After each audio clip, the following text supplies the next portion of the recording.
જય દ્વારકાધીશ. આપ સર્વેનું સ્વાગત છે આપણી YouTube channel Krishna dairy farm પર. મિત્રો, ઘણા બધા લોકો પ્રશ્નો કરતા હોય છે કે પશુ વિયાણ પછી દૂધ ઓછું કરી નાખ્યું. ઘણા લોકોનો પ્રશ્ન એવો હોય કે ગયા વેતરમાં આગલા વેતરમાં 10-10, 12-12 લીટર દૂધ હોય અને હવે અત્યારે 5-6 લીટર દૂધ આપતી હોય.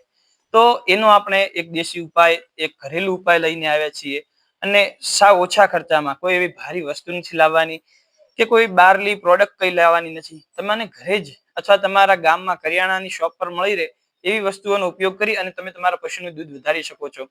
અને તમે એનો ઉપયોગ રેગ્યુલર કરશો તો તમારા પશુનું દૂધ એટલું વધી જશે ને કે તમને એમ થશે કે ભાઈ હા, આ વસ્તુનો ઉપયોગ કરવા જેવો છે. ઘણા બધા ખેડૂતો જે જાગૃત છે એ લોકો આનો ઉપયોગ કરી રહ્યા છે. તો હું તમને એના વિશે આગળ વિડીયોમાં જણાવીશ, પણ એના પહેલા આપણી ચેનલ પર જો તમે નવા હો તો આપણી ચેનલને લાઈક કરો, શેર કરો અને સબસ્ક્રાઇબ કરો. અને તમને જણાવી દઉં કે આ જે બધી માહિતી છે, જે બી વસ્તુ છે લાવવાની છે, જે બનાવવાનું છે, બધું આપણા ઘર પર જ ઉપયોગી છે. આપણે ઘરે રેગ્યુલર યુઝ કરીએ છીએ. તો ચાલો વિડીયોમાં હું તમને આગળ જણાવું. પ્રથમ જે વસ્તુ આપણે લાવવાની છે એ છે મીઠું. હવે તમને એમ થાય કે મીઠું? હા, મીઠું જે આપણે ઘરે રેગ્યુલર યુઝ કરીએ છીએ જમવામાં, એક એ મીઠું. બીજી વસ્તુ લાવવાની છે સંચળ. સંચળ એટલે એને એમ કહી શકાય બ્લેક સોલ્ટ, કાળું મીઠું જે આવે ને એ. અને ત્રીજી વસ્તુ જે છે એ છે સેંધા નમક. ત્રણેય વસ્તુ આપણે 1-1 કિલો લઈ લેવાની છે. ત્રણેય વસ્તુ 1-1 કિલો લઈ અને ત્રણેય વસ્તુને એક જારમાં, એક ડબ્બામાં ભરી લેવાની છે.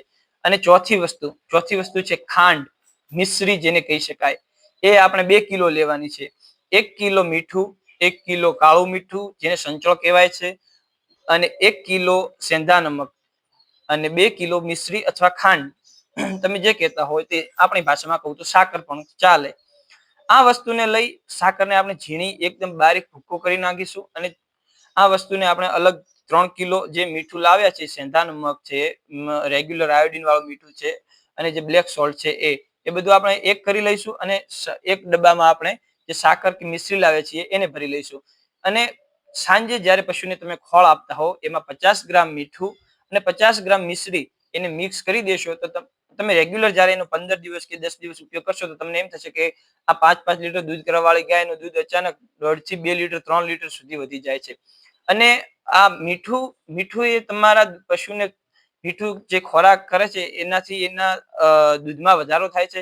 એ પાણી બહુ પીએ છે જે દૂધ બનાવવામાં બહુ મદદરૂપ થાય છે. અને જે સાકર કે જે ખાંડ આપણે ઉપયોગ કરી રહ્યા છે એનાથી પશુનું દૂધ, એ પશુનું સંપૂર્ણ દૂધને પીક પર લાવવાનું એક કામ કરે છે.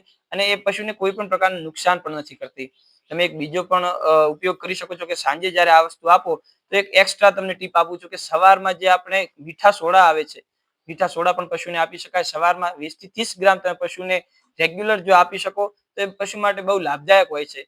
જેનાથી પશુનું પાચન શક્તિ એટલી મજબૂત થશે કે તમારો પશુ જે પણ ખોરાક કરશે એ તમામ પાચન થઈ જશે. અને તમારે બહારથી કઈ પણ વસ્તુ લાવીને પશુને આપવી નહીં પડે. જો તમને આ વિડીયો પસંદ આવે તો ચેનલને લાઈક કરો, શેર કરો અને સબસ્ક્રાઇબ કરો. ધન્યવાદ. જય દ્વારકાધીશ.